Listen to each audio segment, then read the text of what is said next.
जैसे घर में रखा हुआ शंख अगर खाली है तो हमारे घर में रखा हुआ शंख अगर खाली रहेगा तो लक्ष्मी आएगी और जाएगी, लक्ष्मी टिकेगी नहीं। इसलिए घर में जिसके घर में छोटा सा भी शंख हो तो उसमें कटोरी में रखकर या कोई स्थान पर कलश पे रखकर उसमें पानी भरना चाहिए। अगर शंख में पानी नहीं है तो घर में लक्ष्मी नहीं, शंख कभी खाली नहीं।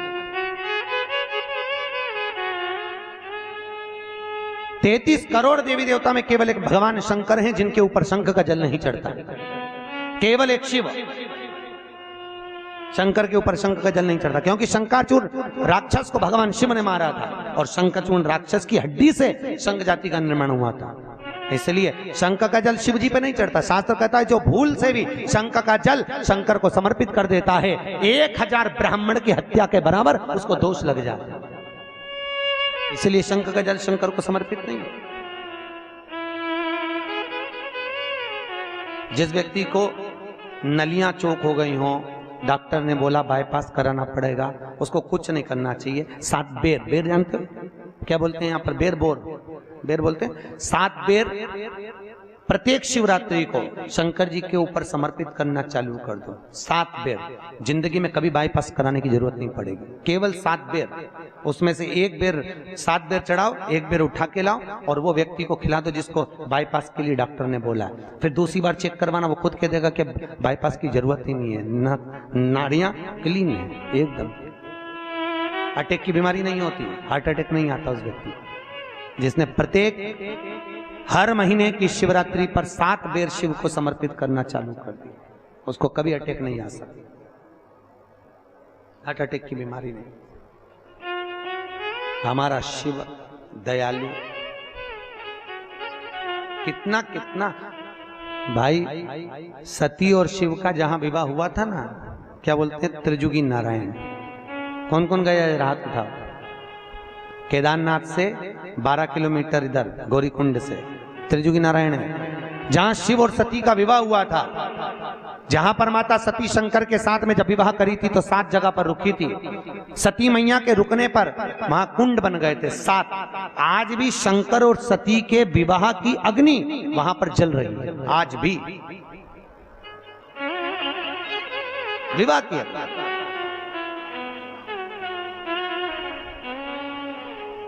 जो कैंसर का रोगी होता है, जिसको कैंसर जैसी बीमारी हो जाए, डॉक्टर भी हाथ ऊंचे कर दे, तब मेरे महादेव के त्रिजुगी नारायण का पानी दीजिए। जहां शिव और सती का विवाह हुआ था 7 कुंड बने थे, उस 7 कुंड का पानी एक बोतल में भर के ले आओ और लगभग 21 दिन तक उसको 1-1 चम्मच पानी देना चालू कर दो, कैंसर की बीमारी में आराम लग जाता है, एकदम वो स्वस्थ हो जाता है। फिर चेक करवाओ जाके तुम्हें जिसको कराना हो। पर एक एक शिव के उपासना में एक एक फल की प्राप्ति है।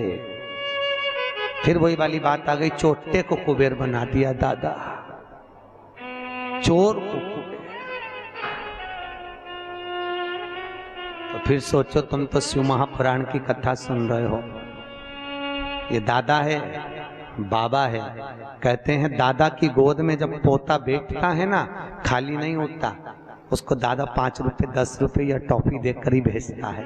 उसी तरह जो शिव महापुराण की कथा में आकर बैठता है, मेरा भोलेनाथ उसे खाली नहीं भेजता, कुछ ना कुछ देकर ही भेजता, कभी खाली नहीं भेजेगा। आपसे निवेदन है, जिंदगी में कभी शिव महापुराण की कथा श्रवण करने का मौका मिल जाए, कभी शिव कथा को सुनने का मौका मिल जाए, जैसे आज बैसाख के महीने में यह अग्रवाल परिवार करा रहा है, भगवान भोलेनाथ से कहना, बाबा हम आपकी कथा सुन रहे हैं, हमको ऐसी लक्ष्मी देना कि एक बार हम भी शिव महापुराण की कथा करवाएं, ऐसी करुणा करना। बाबा से विनती करके जाया करो, देगा, जरूर देगा। और साल भर 2 साल में ऐसा पूर्ण देगा कि वो खुद करुणा करेगा कि तू करा। पर तुम भूलना मत ही फिर शंकर जी को, नहीं तो कहते हमको तो मिल गया, आप जान दो। नहीं तो वो भूल गया था ना, कौन भूला था? कल कथा में बताया था, कुबेर जी, शंकर जी को ही भूल गए। होता है, देने वालों को लोग भूल जाते। अब ये तो व्यापार करते हैं तो इनको मालूम है, जब व्यक्ति को जरूरत पड़ती भैया भैया करके गौ माता समझ के ले लेते हैं, और जब लेने जाओ तो शेर जैसे धाड़ते हैं। अरे कोई खा के भग रहे हैं, दे देंगे, फिर ऐसा बोलते हो जब जरूरत थी भैया दे दो, अभी तो काम निकाल दो, निकाल। बोले बात सहजता नहीं, बहुत बाबा एक मुखी से लेकर 14 मुखी तक रुद्राक्ष होते हैं। एक मुखी रुद्राक्ष लक्ष्मी के लिए वर्णित किया गया है।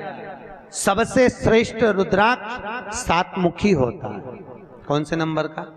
7 मुखी रुद्राक्ष। अगर व्यक्ति एक ठेला चलाने वाला, हाथ गाड़ी चलाने वाला 7 मुखी रुद्राक्ष को सिद्ध कर कर अगर पहन ले, जिंदगी में कभी संपदा की कमी नहीं आ सकती। कभी जिंदगी में 7 मुखी रुद्राक्ष पहनने वाले को कष्ट नहीं। 3 मुखी रुद्राक्ष बच्चों की विद्या के लिए होता है। 11 मुखी रुद्राक्ष ब्लड प्रेशर के लिए होता है। 11 मुखी। 5 मुखी रुद्राक्ष व्यक्ति के जीवन में जो काम अटक रहे हो, कहीं सर्विस के लिए, कहीं नौकरी के लिए, कहीं विद्या के लिए, किसी काम में जा रहे हो और हो ही नहीं रहा, 5 मुखी रुद्राक्ष का प्रमाण कहा गया। कितने मुखी? 5। 5 मुखी। जैसे सूर्य को अर्घ देने के लिए जब नारी अगर पुरुष वर्ग सूर्य को अर्घ दे और उसका काम अटक रहा हो, तो लक्ष्मी लेने के लिए तो आपको बताया था कि मिर्ची के दाने उसमें डालना है, पर अगर कोई काम अटक रहा है उसके लिए कंकु डालकर सूर्य को अर्घ देना चाहिए। और अगर बच्चा पढ़ाई के लिए जा रहा हो, परीक्षा में पास होना है, सीए की पढ़ाई बैठ रहा हो या इंजीनियर की पढ़ाई कर रहा हो या कोई सेमेस्टर निकालना हो, नहीं निकल रहा, तो 21 दाने पीले चंदन के करके उसको पानी के कलश में डालकर सूर्य को अर्घ दिलाकर बच्चे को परीक्षा देने भेज दो। जिंदगी में फेल नहीं हो सकता, पास होकर ही आएगा, अच्छे नंबर से होगा।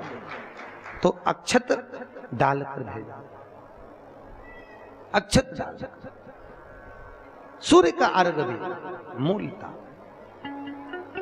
आज भगवान शिव की कथा कर रही है। 14 मुखी रुद्राक्ष संपदा प्रदान करने वाला है, पर जितने छोटे से छोटा रुद्राक्ष होता है उतना सुख संपदा प्रदान करता है। जितना छोटा होगा उतना सुख देगा। क्यों पहनते रुद्राक्ष? क्यों पहनते तुलसी? कहा शिव महापुराण कहती है, रोज गंगा नहाने जा सकते हो क्या? अरे बोलो तो। नर्मदा नहाने नहीं, यमुना नहाने नहीं, सरयू नहाने नहीं। प्रतिदिन व्यक्ति गृहस्थ में रहने वाला मनुष्य प्रतिदिन गंगा यमुना नहाने नहीं जा सकता। तो बाबा भोलेनाथ की कथा वेद व्यास जी ने कहा, जो वैष्णव जीव गले में तुलसी पहनेगा और जो शिव का भगत गले में रुद्राक्ष पहनेगा, जब स्नान करेगा उस रुद्राक्ष का पानी, तुलसी का पानी उसके शरीर से लगता हुआ जाएगा, तो गंगा यमुना सरयू सरस्वती सबके स्नान का फल उसको तुरंत मिल जाएगा, तुरंत प्राप्त। रुद्राक्ष पहनिए।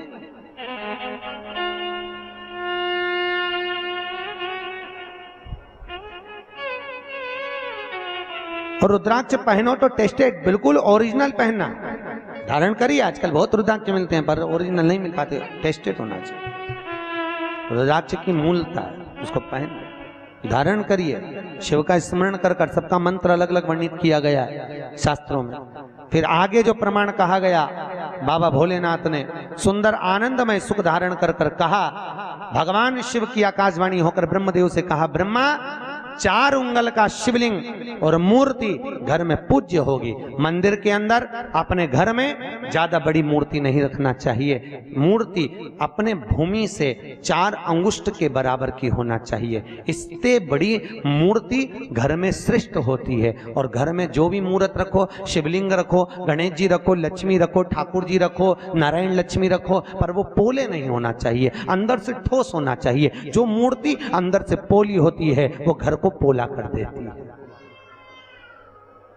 आपको मालूम है पहले के जमाने में लड़की देखने जाते थे लड़के वाले, तो क्या देखते थे?